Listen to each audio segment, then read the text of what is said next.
بسم الله الرحمن الرحيم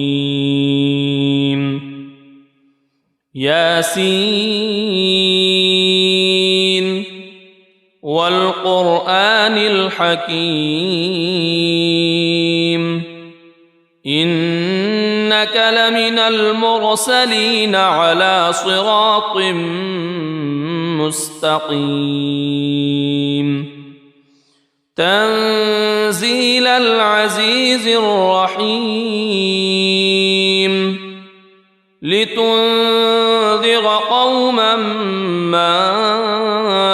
أنذر آباؤهم فهم غافلون لقد حق القول على أكثرهم فهم لا يؤمنون إنا جعلنا في أعناقهم أغلالا فهي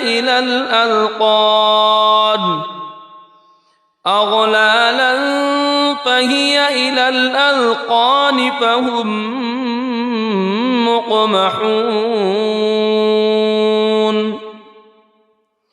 وجعلنا من بين أيديهم سدا ومن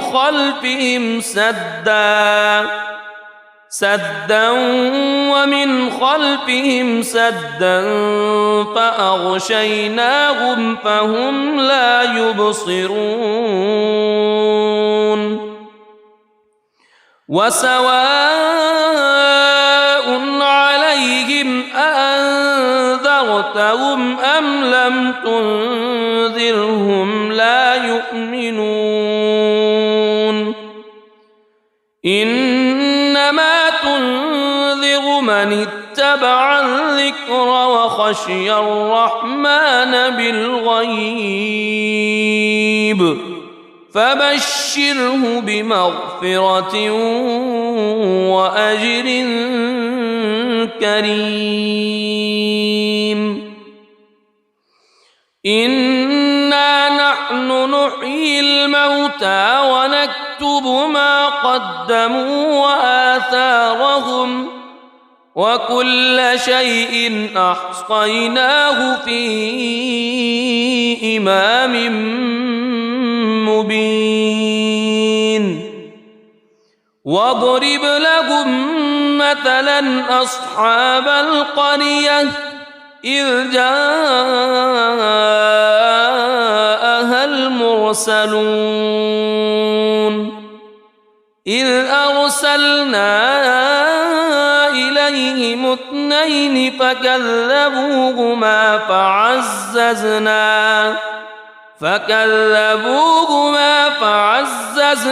بثالث فقالوا إنا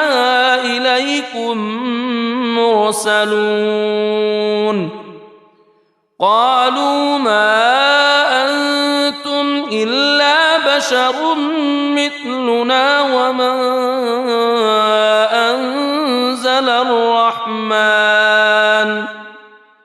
وما أنزل الرحمن من شيء إن أنتم إلا تكذبون قالوا ربنا يعلم إنا إليكم لمرسلون وما علينا إلا البلاغ المبين قالوا إنا تطيرنا بكم لئن لم تنتهوا لنرجمنكم وليمسنكم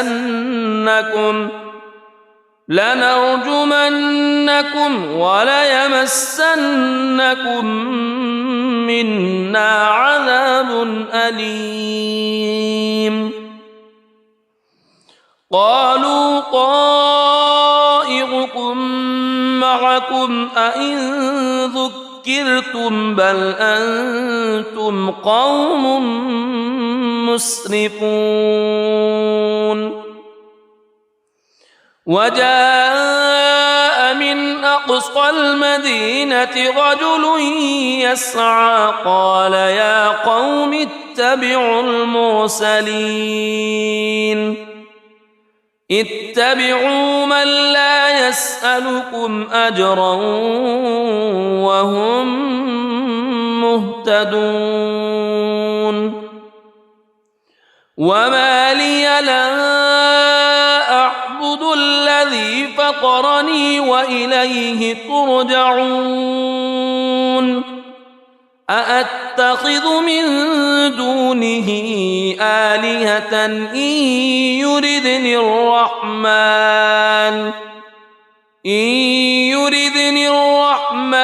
بضر لا تغن عني شفاعتهم شيئا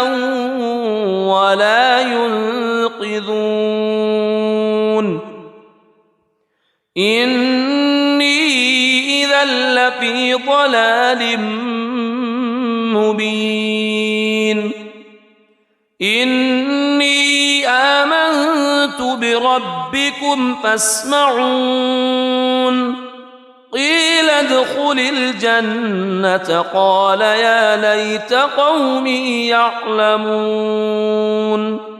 بما غفر لي ربي وجعلني من المكرمين وما أنزلنا على قومه من بعده من جند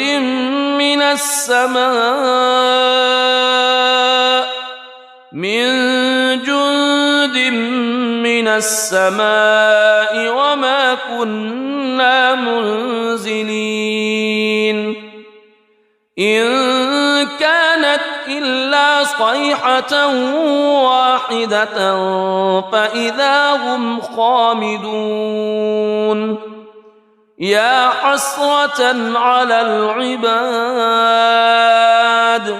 ما يأتيهم من رسول إلا كانوا به يستهزئون ألم يروا كم أهلكنا قبلهم من القرون أنهم إليهم لا يرجعون وإن كل لما جميع لدينا محضرون وآية لهم الأرض الميتة أحييناها وأخرجنا منها حبا فمنه يأكلون وجعلنا فيها جنات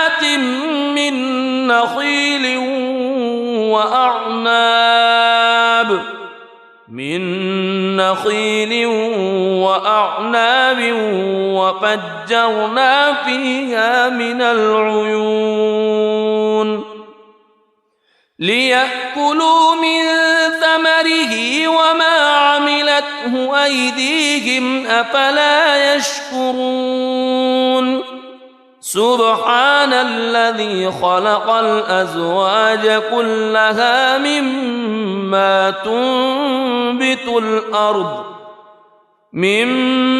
تنبت الأرض ومن أنفسهم ومما لا يعلمون وآية لهم الليل نسلخ منه النهار فإذا هم مظلمون والشمس تجري لمستقر لها ذلك تقدير العزيز العليم والقمر قدرناه منازل حتى عاد كالعرجون القديم لا الشمس ينبغي لها أن تدرك القمر ولا الليل سابق النهار وكل في فلك يسبحون وآية لهم أنا حملنا ذريتهم في الفلك المشحون وخلقنا لهم من مثله ما يركبون وإن نشأ نغرقهم فلا صريخ لهم ولا هم ينقذون إلا رحمة منا ومتاعا إلى حين وإذا قيل لهم اتقوا ما بين أيديكم وما خلفكم لعلكم ترحمون وما تأتيهم من آية من آيات ربهم إلا كانوا عنها معرضين وإذا قيل لهم أنفقوا مما رزقكم الله قال الذين كفروا للذين آمنوا أنطعم من لو يشاء الله أطعمه إن أنتم إلا في ضلال مبين ويقولون متى هذا الوعد إن كنتم صادقين ما ينظرون إلا صيحة واحدة تأخذهم وهم يخصمون فلا يستطيعون توصية ولا إلى أهلهم يرجعون ونفخ في الصور فإذا هم من الأجداث إلى ربهم ينسلون قالوا يا ويلنا من بعثنا من مرقدنا هذا ما وعد الرحمن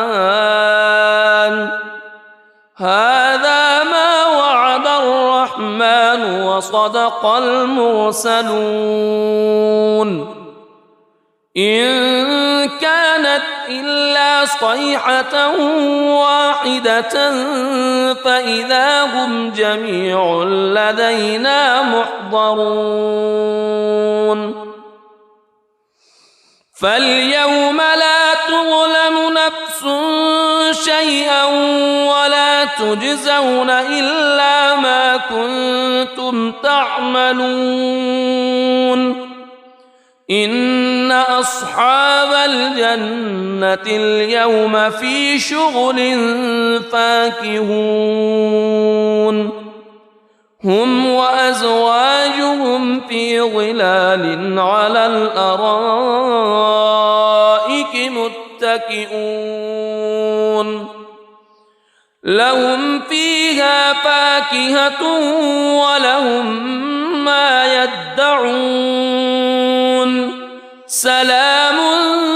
قولا من رب رحيم وامتازوا اليوم أيها المجرمون ألم أعهد إليكم يا بني ألا تعبدوا الشيطان ألم أعهد إليكم يا بني آدم ألا تعبدوا الشيطان إنه لكم عدو مبين وأن اعبدوني هذا صراط مستقيم ولقد أضل منكم جبلا كثيرا أفلم تكونوا تعقلون هذه جهنم التي كنتم توعدون اصلوها اليوم بما كنتم تكفرون اليوم نختم على أفواههم وتكلمنا أيديهم وتشهد أرجلهم بما كانوا يكسبون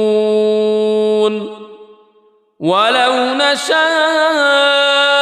لطمسنا على أعينهم فاستبقوا الصراط فأنى يبصرون ولو نشاء لمسخناهم على مكانتهم فما استطاعوا مضيا ولا يرجعون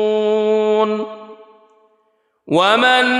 نعمره ننكسه في الخلق أفلا يعقلون وما علمناه الشعر وما ينبغي له إن هو إلا ذكر وقرآن مبين لينذر من كان حيا ويحق القول على الكافرين أولم يروا أنا خلقنا لهم مما عملت أيدينا أنعاما فهم لها مالكون وذللناها لهم فمنها ركوبهم ومنها يأكلون ولهم فيها منافع ومشارب أفلا يشكرون واتخذوا من دون الله آلهة لعلهم ينصرون لا يستطيعون نصرهم وهم لهم جند محضرون فلا يحزنك قولهم إنا نعلم ما يسرون وما يعلنون أولم ير الإنسان أنا خلقناه من نطفة فإذا هو خصيم مبين وضرب لنا مثلا ونسي خلقه قال من يحيي العظام وهي رميم قل يحييها الذي أنشأها أول مرة وهو بكل خلق عليم الذي جعل لكم من الشجر الأخضر نارا فإذا أنتم منه توقدون أوليس الذي خلق السماوات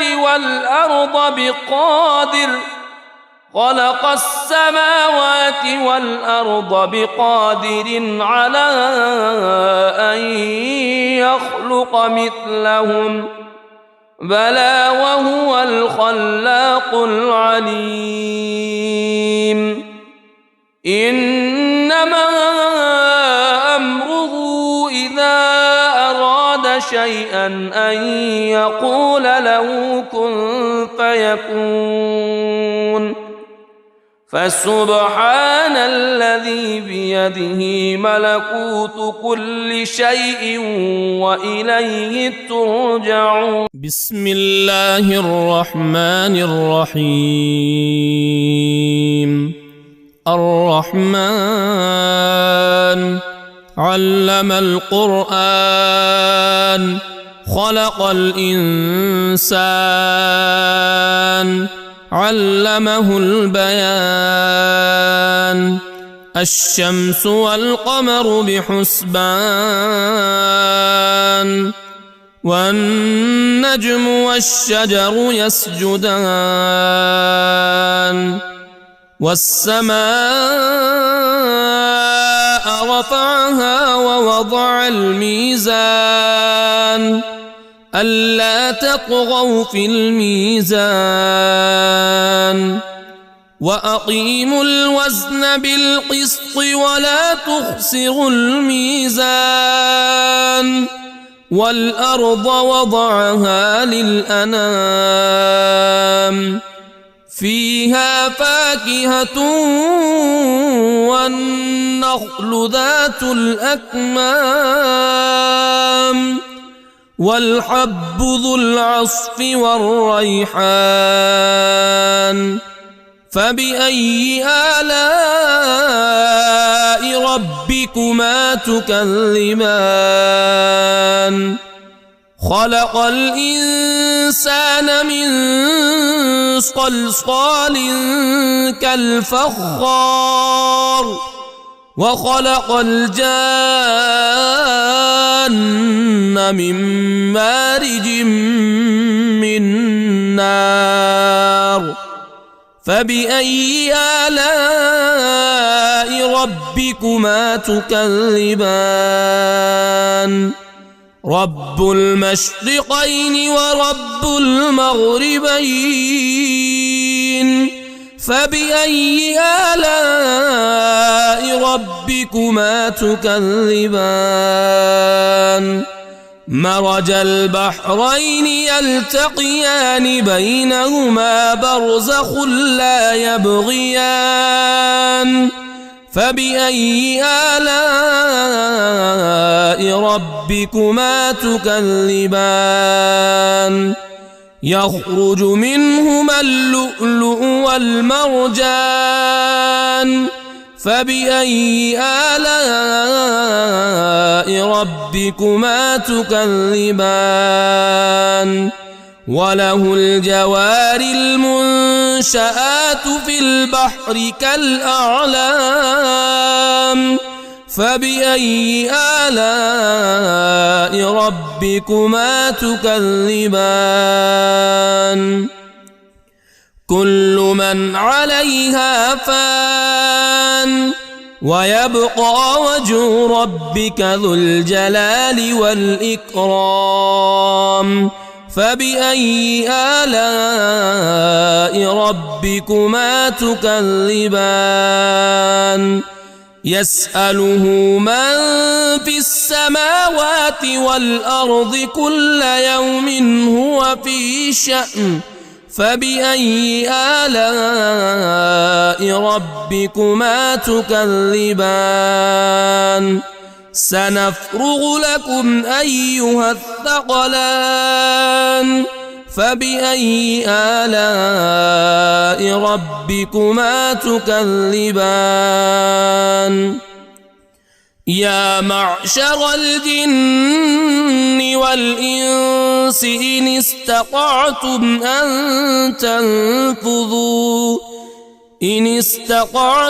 أن تنفذوا من أقطار السماوات والأرض فانفذوا لا تنفذون إلا بسلطان فبأي آلاء ربكما تكذبان يرسل عليكما شواظ من نار ونحاس فلا تنتصران فبأي آلاء ربكما تكذبان فإذا انشقت السماء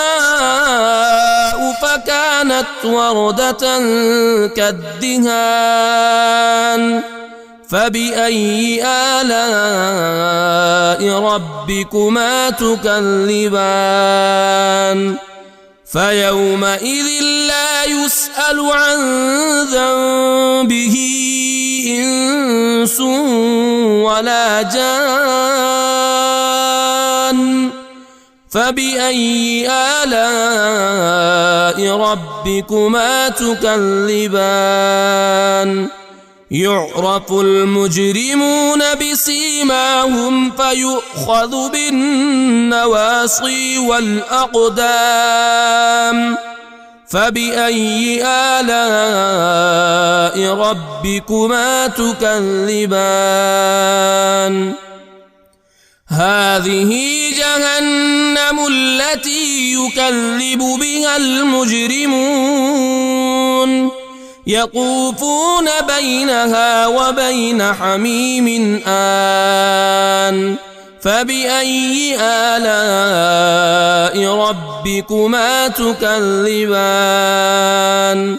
ولمن خاف مقام ربه جنتان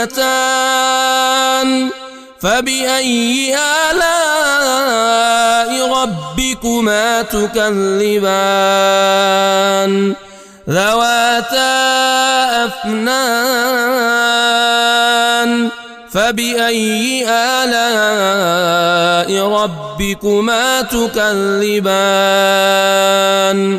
فيهما عينان تجريان فبأي آلاء ربكما تكذبان فيهما من كل فاكهة زوجان فبأي آلاء ربكما تكذبان متكئين على فرش بطائنها من استبرق وجنى الجنتين دان فبأي آلاء ربكما تكذبان فيهن قاصرات الطرف لم يطمثهن إنس قبلهم ولا جان فبأي آلاء ربكما تكذبان كأنهن الياقوت والمرجان فبأي آلاء ربكما تكذبان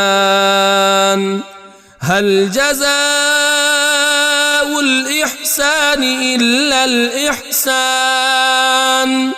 فبأي آلاء ربكما تكذبان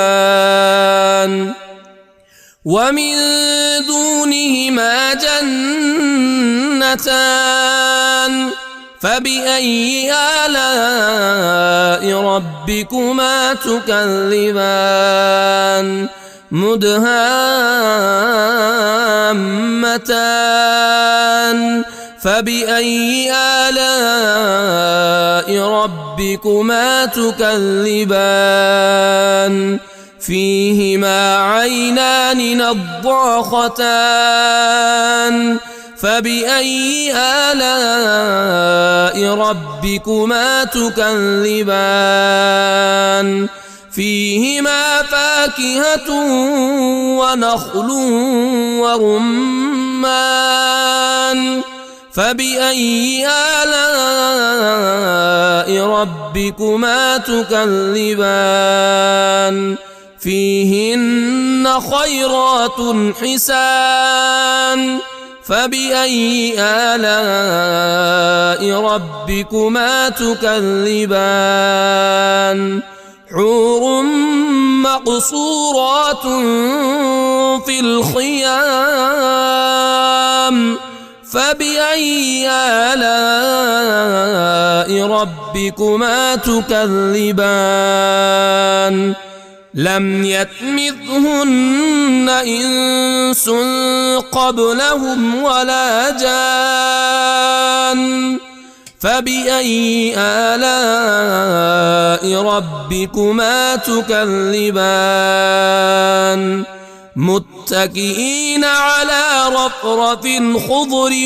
وعبقري حسان فبأي آلاء ربكما تكذبان تبارك اسم ربك ذي الجلال والإكرام. بسم الله الرحمن الرحيم. ياسين والقرآن الحكيم إنك لمن المرسلين على صراط مستقيم تنزيل العزيز الرحيم لتنذر قوما ما أنذر آباؤهم فهم غافلون لقد حق القول على أكثرهم فهم لا يؤمنون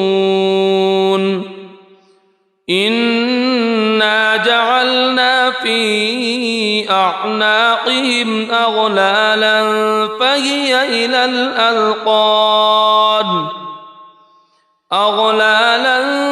فهي إلى الأذقان فهم مقمحون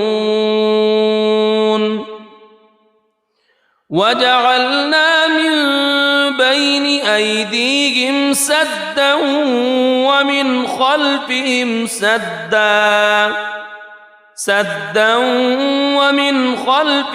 سدا فأغشيناهم فهم لا يبصرون وسواء عليهم أأنذرتهم أم لم تنذرهم لا يؤمنون إنما تنذر من اتبع الذكر وخشي الرحمن بالغيب فبشره بمغفرة وأجر كريم إنا نحن نحيي الموتى ونكتب ما قدموا وآثارهم وكل شيء أحصيناه في إمام مبين واضرب لهم مثلا أصحاب القرية إذ جاءها المرسلون إذ أرسلنا إليهم اثنين فكذبوهما فعززنا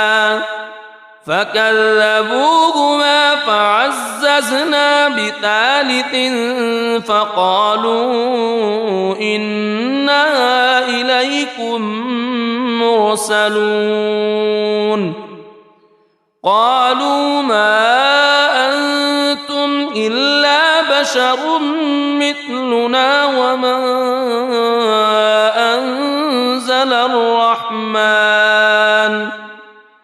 وما أنزل الرحمن من شيء إن أنتم إلا تكذبون قالوا ربنا يعلم إنا إليكم لمرسلون وما علينا إلا البلاغ المبين قالوا إنا تطيرنا بكم لئن لم تنتهوا لنرجمنكم وليمسنكم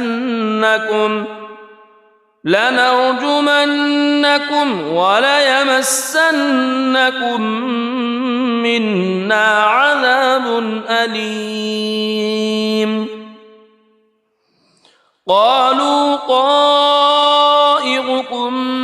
معكم أئن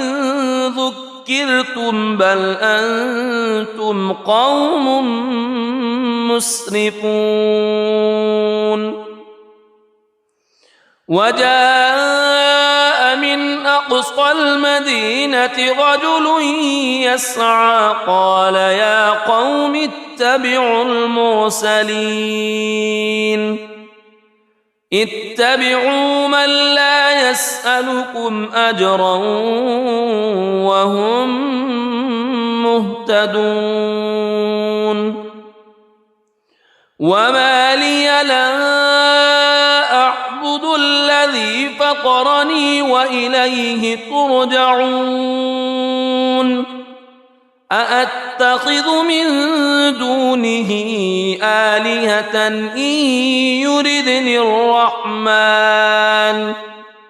إن يردني الرحمن بضر لا تغن عني شفاعتهم شيئا ولا ينقذون إني إذا لفي ضلال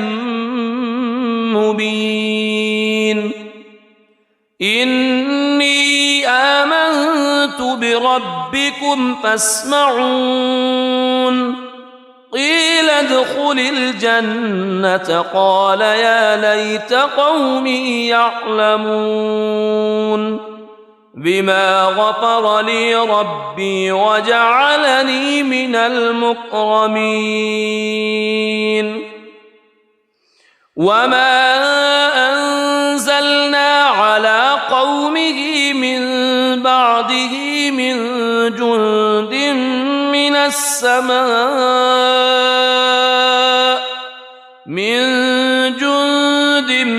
من السماء وما كنا منزلين إن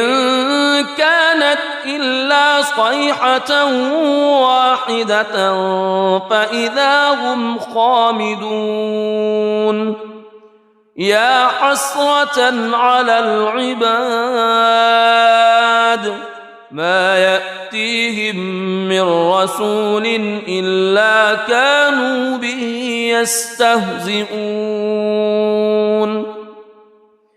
ألم يروا كم أهلكنا قبلهم من القرون أنهم إليهم لا يرجعون وإن كل لما جميع لدينا محضرون وآية لهم الأرض الميتة أحييناها وأخرجنا منها حبا فمنه يأكلون وجعلنا فيها جنات من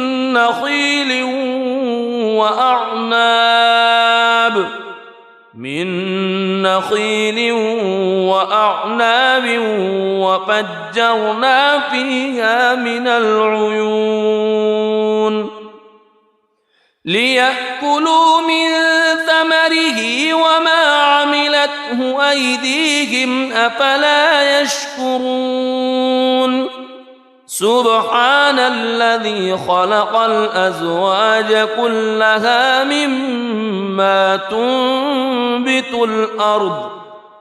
مما تنبت الأرض ومن أنفسهم ومما لا يعلمون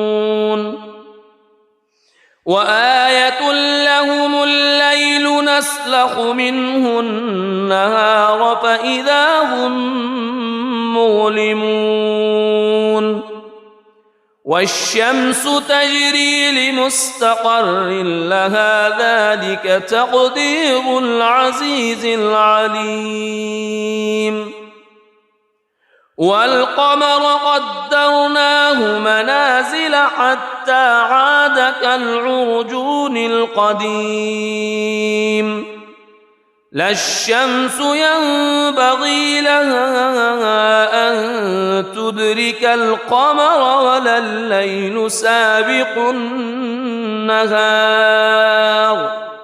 وكل في فلك يسبحون وآية لهم أنا حملنا ذريتهم في الفلك المشحون وخلقنا لهم من مثله ما يركبون وإن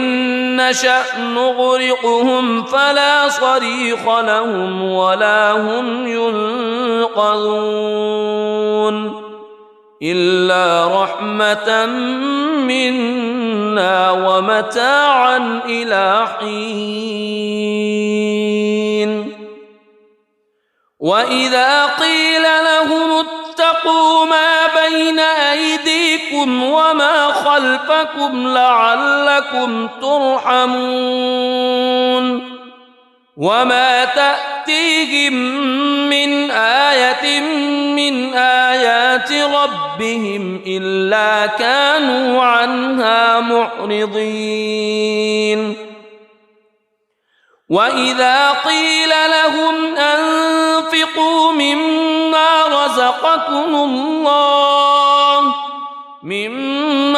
رزقكم الله قال الذين كفروا للذين آمنوا أنطعم من لو يشاء الله أطعمه إن أنتم إلا في ضلال مبين ويقولون متى هذا الوعد إن كنتم صادقين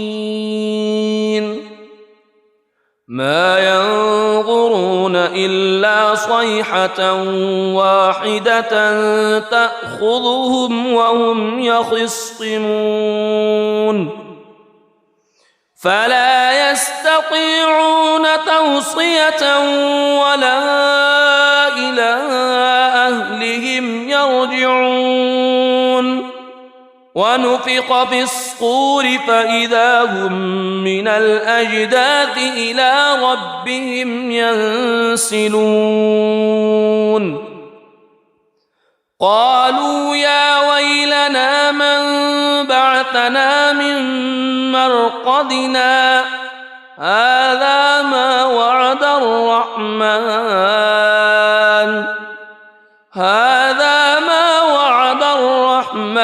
وصدق المرسلون إن كانت إلا صيحة واحدة فإذا هم جميع لدينا محضرون فاليوم لا تظلم نفس شيئا ولا تجزون إلا ما كنتم تعملون إن أصحاب الجنة اليوم في شغل فاكهون هم وأزواجهم في ظلال على الأرائك متكئون لهم فيها فاكهة ولهم ما يدعون سلام قولا من رب رحيم وامتازوا اليوم أيها المجرمون ألم أعهد إليكم يا بني ألا تعبدوا الشيطان ألم أعهد إليكم يا بني آدم ألا تعبدوا الشيطان إنه لكم عدو مبين وأن اعبدوني هذا صراط مستقيم ولقد أضل منكم جبلا كثيرا أفلم تكونوا تعقلون هذه جهنم التي كنتم توعدون اصلوها اليوم بما كنتم تكفرون اليوم نختم على أفواههم وتكلمنا أيديهم وتشهد أرجلهم بما كانوا يكسبون ولو نشاء لطمسنا على أعينهم فاستبقوا الصراط فأنى يبصرون ولو نشاء لمسخناهم على مكانتهم فما استطاعوا مضيا ولا يرجعون ومن نعمره ننكسه في الخلق أفلا يعقلون وما علمناه الشعر وما ينبغي له إن هو إلا ذكر وقرآن مبين لينذر من كان حيا ويحق القول على الكافرين أولم يروا أنا خلقنا لهم مما عملت أيدينا أنعاما فهم لها مالكون وذللناها لهم فمنها ركوبهم ومنها يأكلون ولهم فيها منافع ومشارب أفلا يشكرون واتخذوا من دون الله آلهة لعلهم ينصرون لا يستطيعون نصرهم وهم لهم جند محضرون فلا يحزنك قولهم إنا نعلم ما يسرون وما يعلنون أولم ير الإنسان أنا خلقناه من نطفة فإذا هو خصيم مبين وضرب لنا مثلا ونسي خلقه قال من يحيي العظام وهي رميم قل يحييها الذي أنشأها أول مرة وهو بكل خلق عليم الذي جعل لكم من الشجر الأخضر نارا فإذا أنتم منه توقدون أوليس الذي خلق السماوات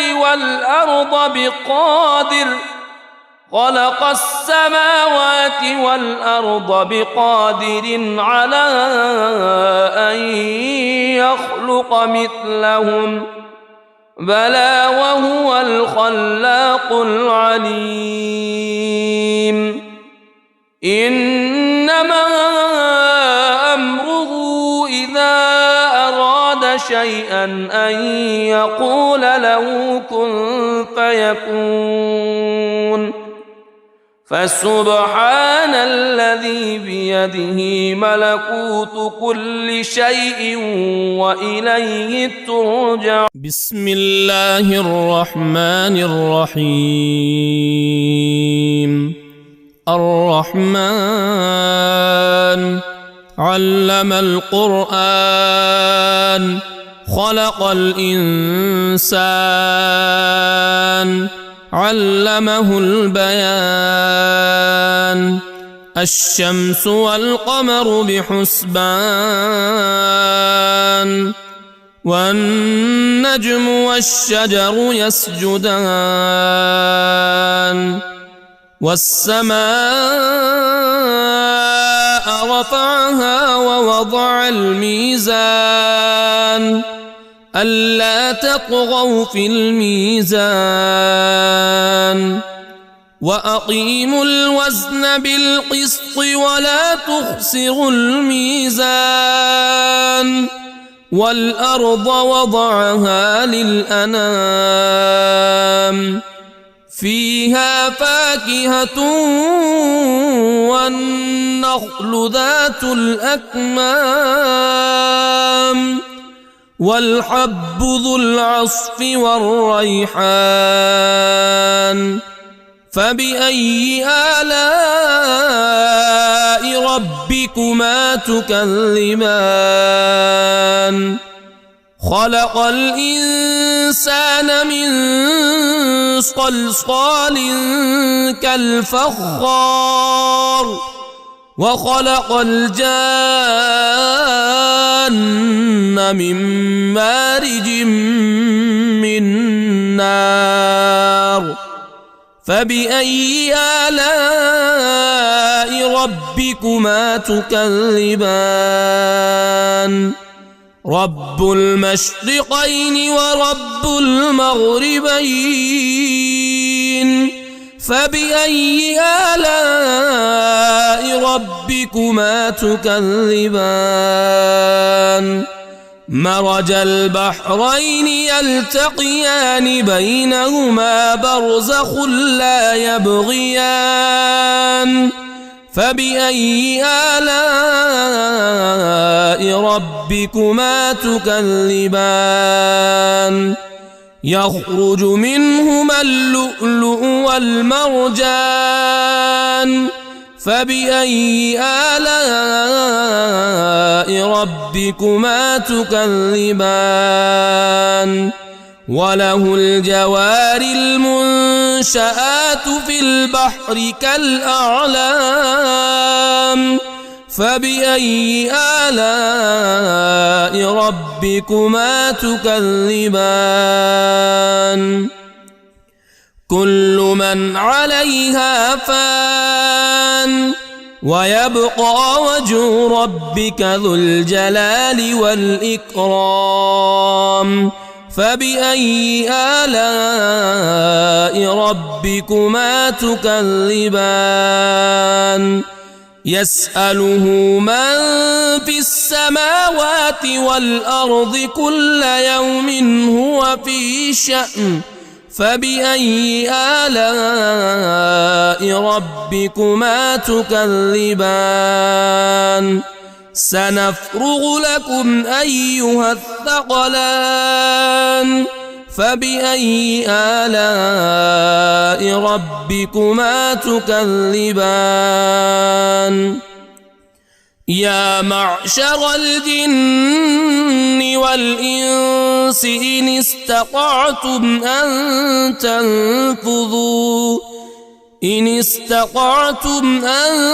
تنفذوا من أقطار السماوات والأرض فانفذوا لا تنفذون إلا بسلطان. فبأي آلاء ربكما تكذبان. يرسل عليكما شواظ من نار ونحاس فلا تنتصران. فبأي آلاء ربكما تكذبان فإذا انشقت السماء فكانت وردة كالدهان فبأي آلاء ربكما تكذبان فيومئذ لا يسأل عن ذنبه إنس ولا جان فبأي آلاء ربكما تكذبان يعرف المجرمون بسيماهم فيؤخذ بالنواصي والأقدام فبأي آلاء ربكما تكذبان هذه جهنم التي يكذب بها المجرمون يطوفون بينها وبين حميم آن فبأي آلاء ربكما تكذبان ولمن خاف مقام ربه جنتان فبأي آلاء ربكما تكذبان ذواتا أفنان فبأي آلاء ربكما تكذبان فيهما عينان تجريان فبأي آلاء ربكما تكذبان فيهما من كل فاكهة زوجان فبأي آلاء ربكما تكذبان متكئين على فرش بطائنها من استبرق وجنى الجنتين دان فبأي آلاء ربكما تكذبان فيهن قاصرات الطرف لم يطمثهن إنس قبلهم ولا جان فبأي آلاء ربكما تكذبان كأنهن الياقوت والمرجان فبأي آلاء ربكما تكذبان هل جزاء الإحسان إلا الإحسان فبأي آلاء ربكما تكذبان ومن دونهما جنتان فبأي آلاء ربكما تكذبان مدهامتان فبأي آلاء ربكما تكذبان فيهما عينان نضاختان فبأي آلاء ربكما تكذبان فيهما فاكهة ونخل ورمان فبأي آلاء ربكما تكذبان فيهن خيرات حسان فبأي آلاء ربكما تكذبان حور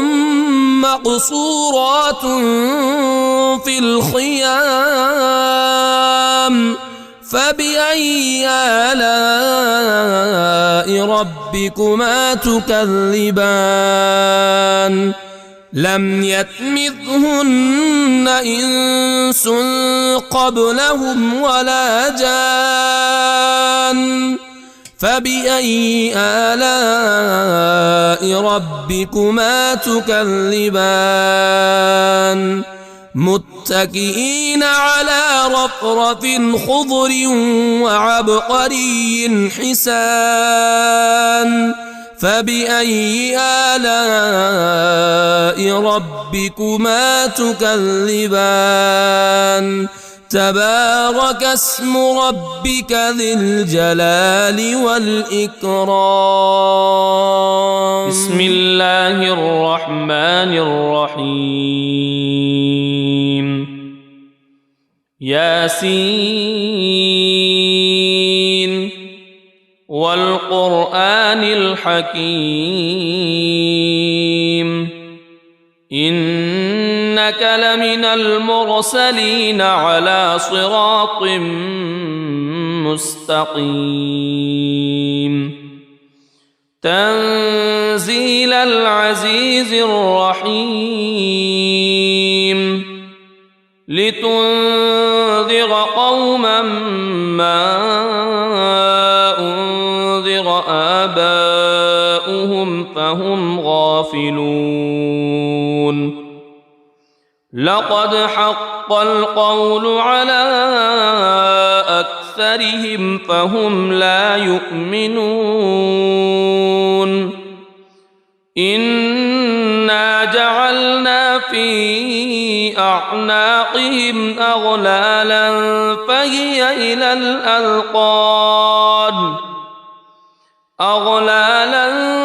فهي إلى الأذقان فهم مقمحون وجعلنا من بين أيديهم سدا ومن خلفهم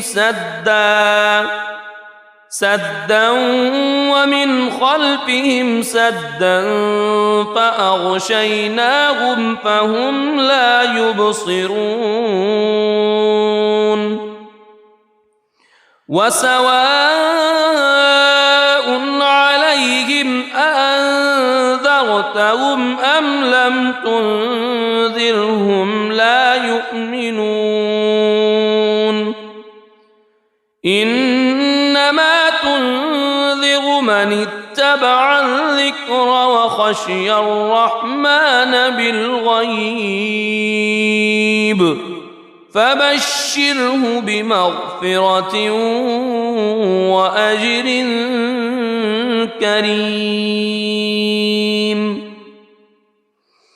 إنا نحن نحيي الموتى ونكتب ما قدموا وآثارهم وكل شيء أحصيناه في إمام مبين واضرب لهم مثلا أصحاب القرية إذ جاءها المرسلون إذ أرسلنا إليهم اثنين فكذبوهما فعززنا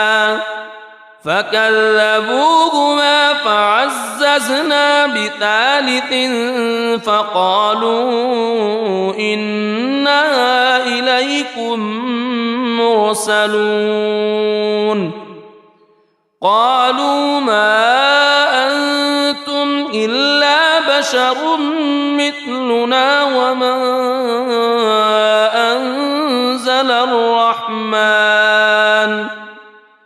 وما أنزل الرحمن من شيء إن أنتم إلا تكذبون قالوا ربنا يعلم يعلم إنا إليكم لمرسلون وما علينا إلا البلاغ المبين قالوا إنا تطيرنا بكم لئن لم تنتهوا لنرجمنكم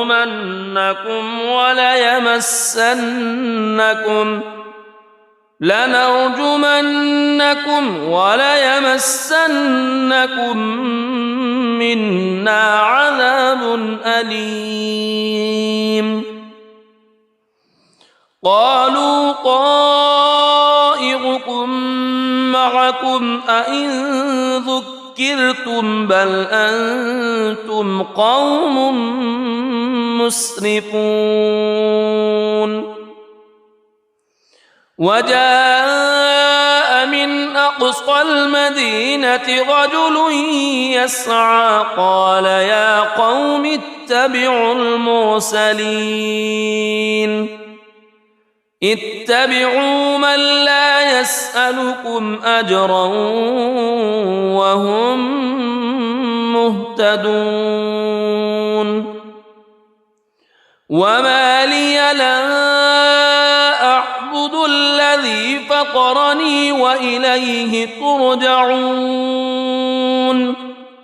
أأتخذ من دونه آلهة إن يردني الرحمن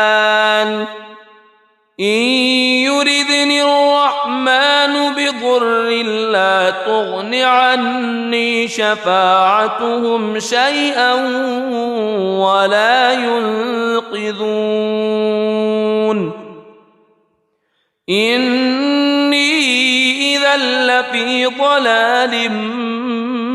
مبين إني آمنت بربكم فاسمعون قيل ادخل الجنة قال يا ليت قومي يعلمون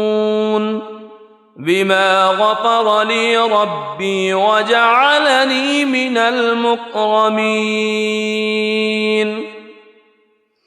وما أنزلنا على قومه من بعده من جند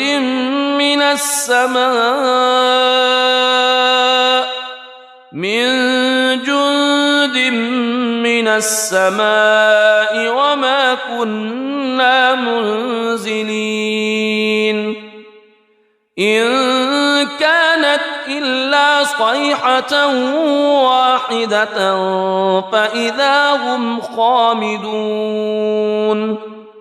يا حسرة على العباد ما يأتيهم من رسول إلا كانوا به يستهزئون ألم يروا كم أهلكنا قبلهم من القرون أنهم إليهم لا يرجعون وإن كل لما جميع لدينا محضرون وآية لهم الأرض الميتة أحييناها وأخرجنا منها حبا فمنه يأكلون وجعلنا فيها جنات من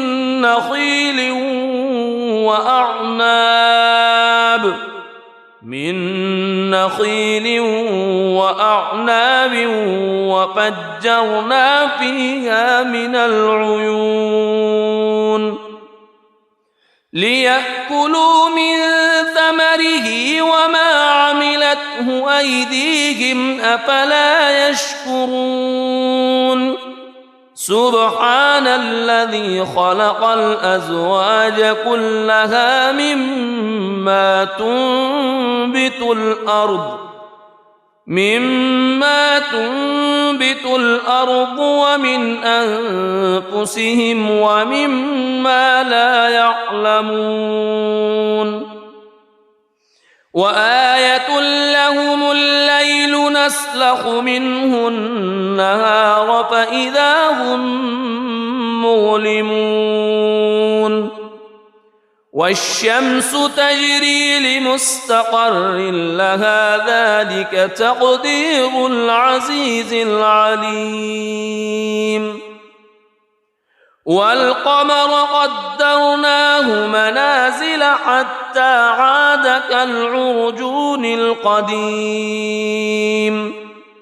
لا الشمس ينبغي لها أن تدرك القمر ولا الليل سابق النهار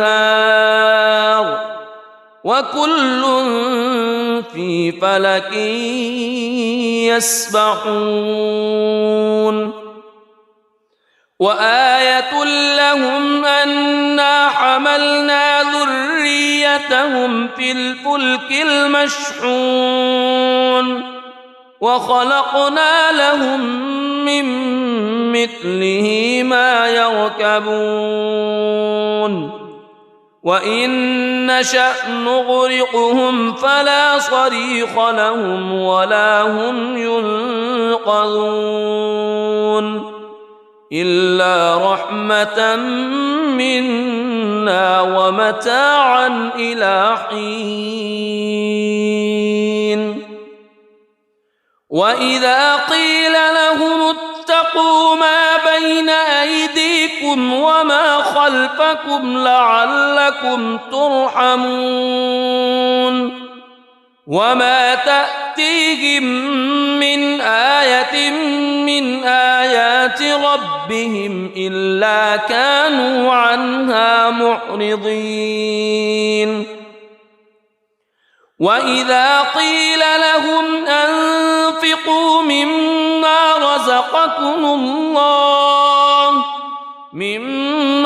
رزقكم الله قال الذين كفروا للذين آمنوا أنطعم من لو يشاء الله أطعمه إن أنتم إلا في ضلال مبين ويقولون متى هذا الوعد إن كنتم صادقين ما ينظرون إلا صيحة واحدة تأخذهم وهم يخصمون فلا يستطيعون توصية ولا إلى أهلهم يرجعون ونفخ في الصور فإذا هم من الأجداث إلى ربهم ينسلون قالوا يا ويلنا من بعثنا من مرقدنا هذا ما وعد الرحمن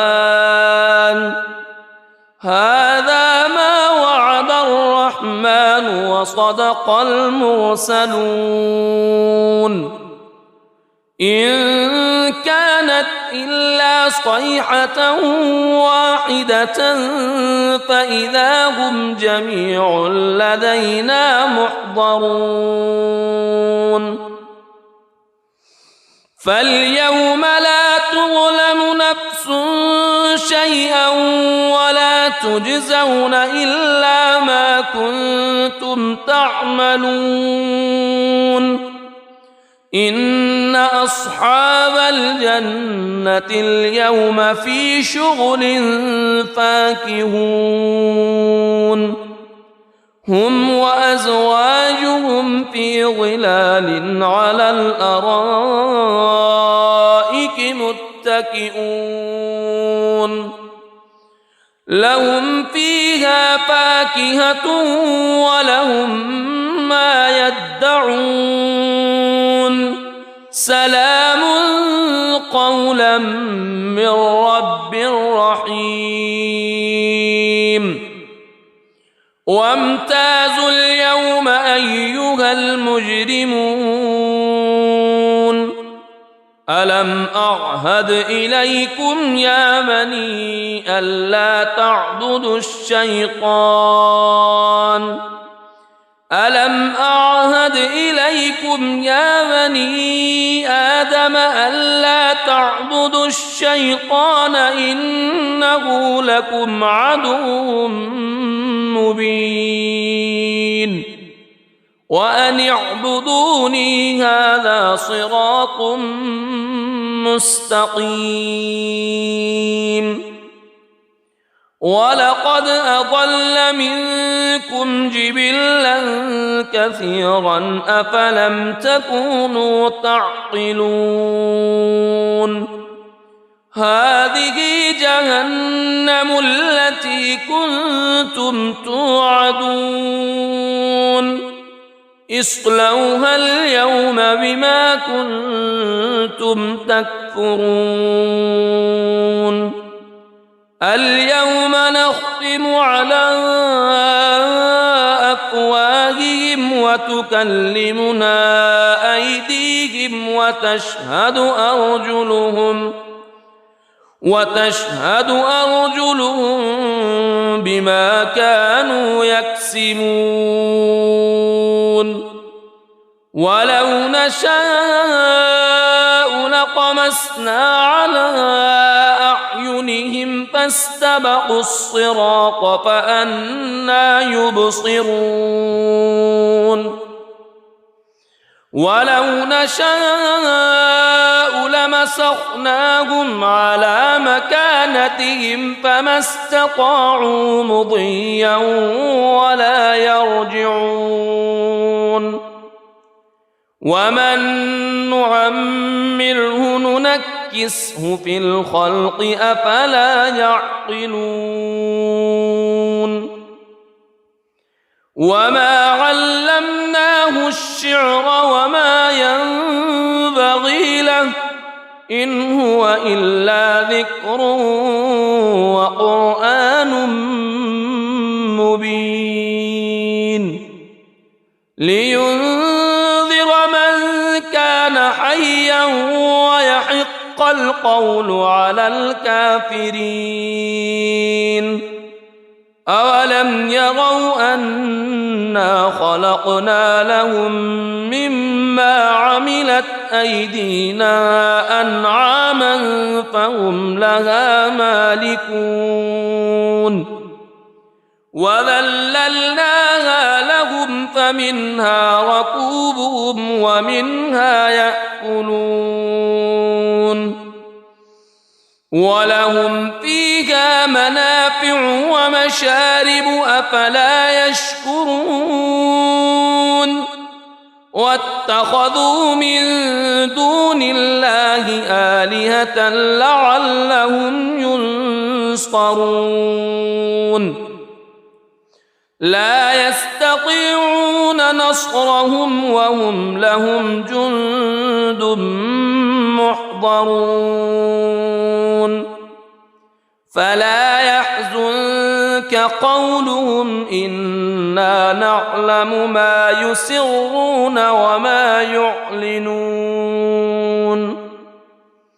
أولم يرى الإنسان أنا خلقناه من نطفة فإذا هو خصيم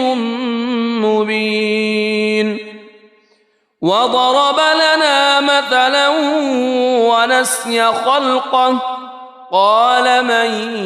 يحيي العظام وهي رميم قل يحييها الذي أنشأها أول مرة وهو بكل خلق عليم الذي جعل لكم من الشجر الأخضر نارا فإذا أنتم منه توقدون أوليس الذي خلق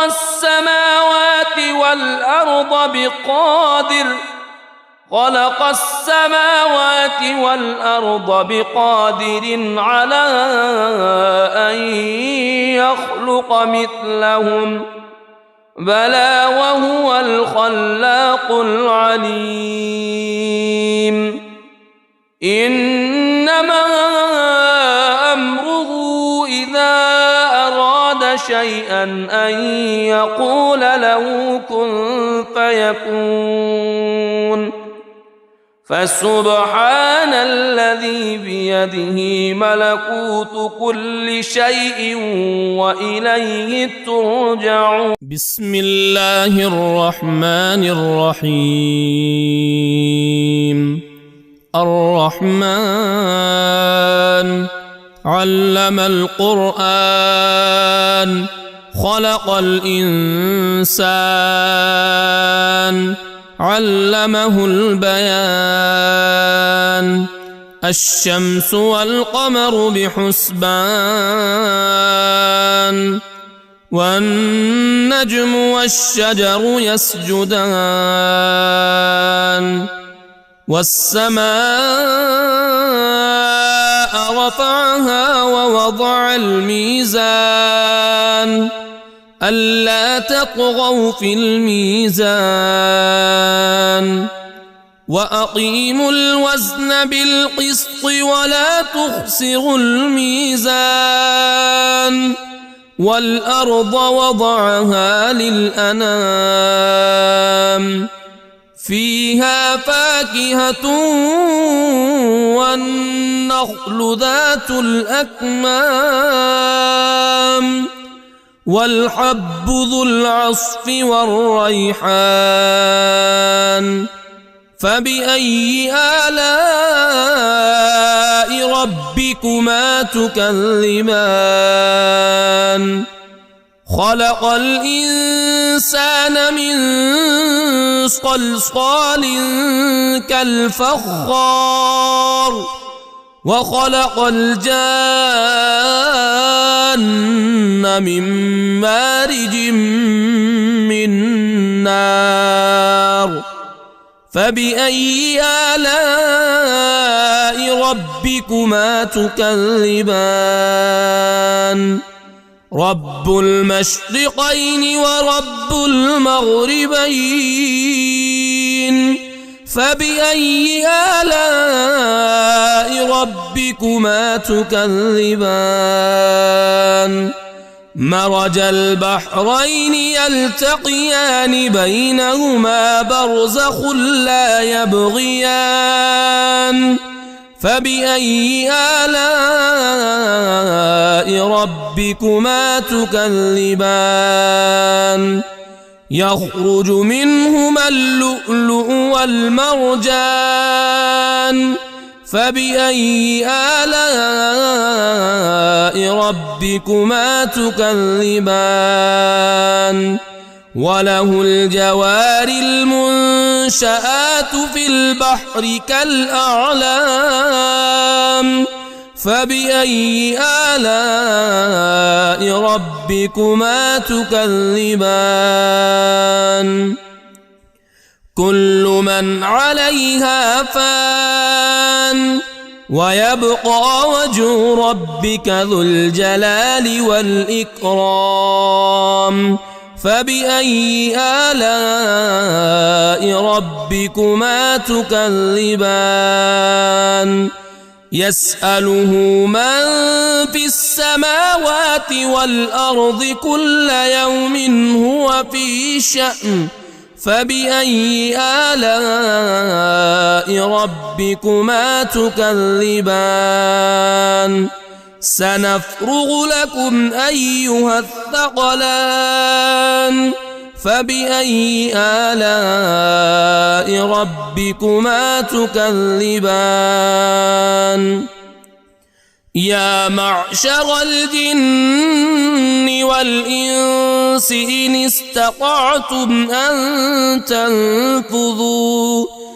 إن استطعتم أن تنفذوا من أقطار السماوات والأرض فانفذوا لا تنفذون إلا بسلطان فبأي آلاء ربكما تكذبان يرسل عليكما شواظ من نار ونحاس فلا تنتصران فبأي آلاء ربكما تكذبان فإذا انشقت السماء فكانت وردة كالدهان فبأي آلاء ربكما تكذبان فيومئذ لا يسأل عن ذنبه إنس ولا جان فبأي آلاء ربكما تكذبان يعرف المجرمون بسيماهم فيؤخذ بالنواصي والأقدام فبأي آلاء ربكما تكذبان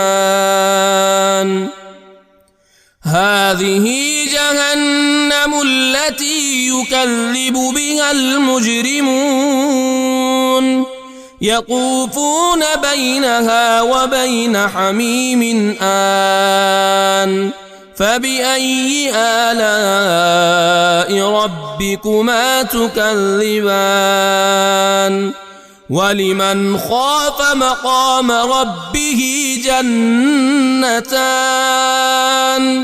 فبأي آلاء ربكما تكذبان ذواتا أفنان فبأي آلاء ربكما تكذبان فيهما عينان تجريان فبأي آلاء ربكما تكذبان فيهما من كل فاكهة زوجان فبأي آلاء ربكما تكذبان متكئين على فرش بطائنها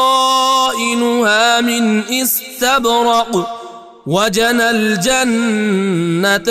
دان فبأي آلاء ربكما تكذبان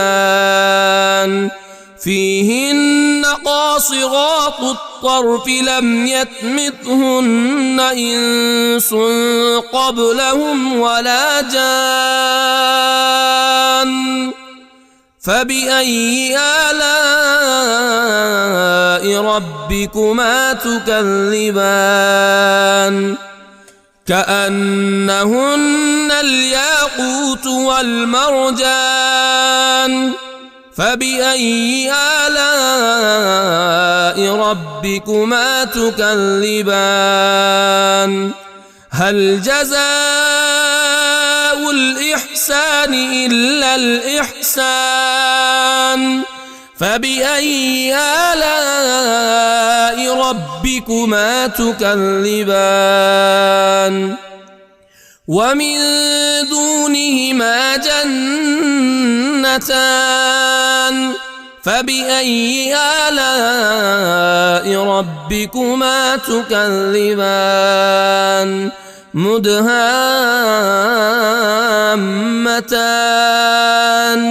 فبأي آلاء ربكما تكذبان فيهما عينان نضاختان فبأي آلاء ربكما تكذبان فيهما فاكهة ونخل ورمان رمان فبأي آلاء ربكما تكذبان فيهن خيرات حسان فبأي آلاء ربكما تكذبان حور مقصورات في الخيام فبأي آلاء ربكما تكذبان لم يطمثهن إنس قبلهم ولا جان فبأي آلاء ربكما تكذبان متكئين على رفرف خضر وعبقري حسان فبأي آلاء